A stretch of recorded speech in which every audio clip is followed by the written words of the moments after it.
Manipur da tang na thokpa thodok oina college Ming Channaba gidamak lambi ki footpath da nupi mahiroi kaya yauna ahing yareknakhre thodo asi ngarang masing yamlaba mahiroi kaya na Imphal college sa Ming Channaba fangnaba gidamak state sigi tongan tongan ba district kaya dagi thomjilakpa dagi thokibani thodo aduga mari lenana Imphal college students union ki secretary Prem Das na hai mamang da college asigi mahiroi lawba loikre adum oinama covid na maram oiduna mahiroi masing yamna pass tawrakpa dagi intake capacity hengatnaba lenga ki order matung ina ahan balakpa mahiroi chani lawnabagi order tholakhi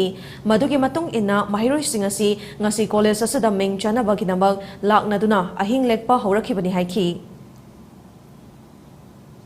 Imphal college ki jiban chit chani kitang ashala pai tare adude outside te sat pagi kudong sa dabam am lakpo mayam jingjina mayam jingjo hogi mentally yamna duki matik akiba maga loinana ne bhai de hogi chit chani ngaire hairaga nongalaga lakta bida hogi masi hogi pung manga de hore ba mayam kiu leng baje